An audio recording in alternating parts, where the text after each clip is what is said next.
Hi Philip. Hello. Nice to meet you. Nice to meet you. And thanks for participating in our exhibition Fragmented Identities in Venice. And we are in Palazzo Albrizzi-Capello today, and we are presenting 4 of your works. And I would like that you introduce yourself for our followers and our friends. Okay. My name is Philip Wittmann. I'm from Belgium. I started painting 30 years ago as a self-taught amateur artist. At the time I was starting psychoanalysis, and I was interested in the association of thoughts. And for some reason I started painting, and I was more interested in the association of ideas. And I started with abstraction, that going nowhere. Then early 2000 I started illustrating words, still going nowhere. And then at the beginning of 2008 I was following a calligraphy class, and I discovered signs. Signs which are basically, at the time that I discovered them, were based on the origin of alphabets. And so I was interested in signs because they are basically an intermediary between abstraction and writing. And so my aim, what I found is that those signs are able to stimulate the viewer's imagination.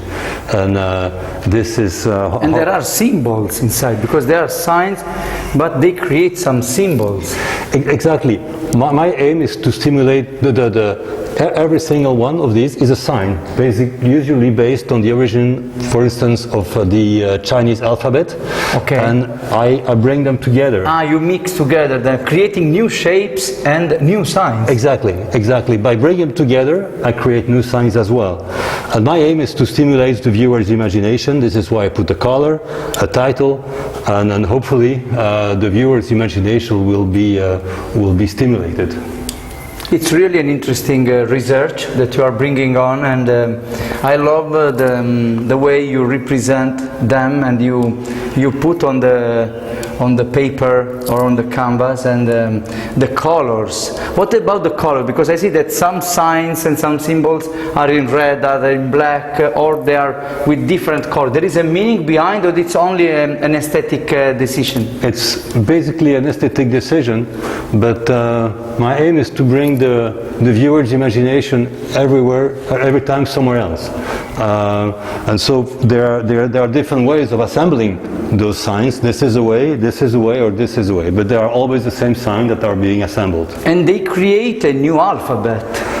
Well, to some extent, my aim is to create a story. My only aim as an artist is to stimulate the viewer's imagination. That's really nice.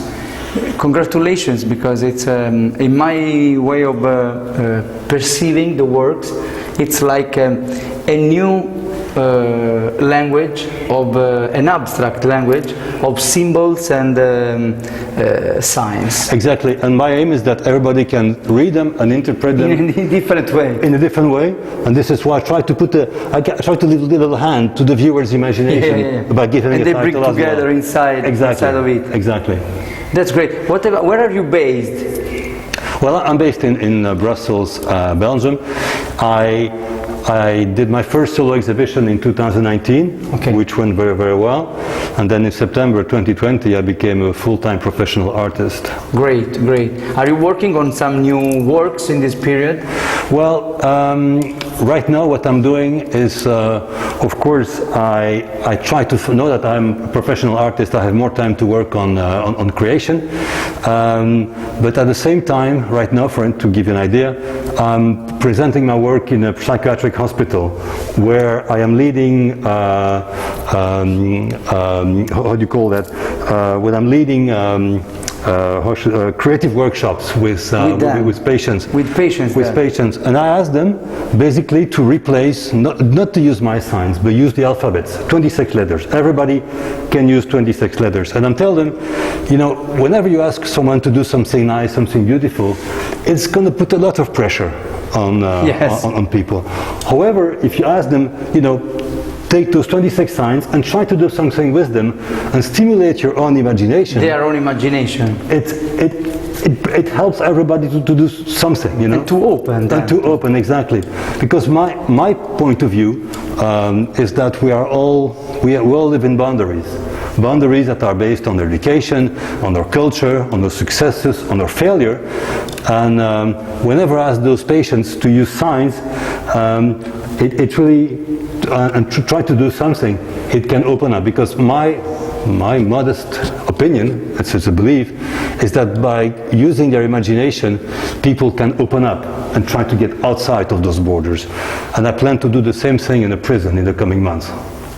Philip, really interesting conversation that we could go on for hours and hours. And yes, for sure we will publish more about your works, and we will follow the development of what you are bringing on. Congratulations for your workshops too. Thank you. And for your social influence and help you give to a lot of people. And we are honored again to have you among our artists today. Thank you very much.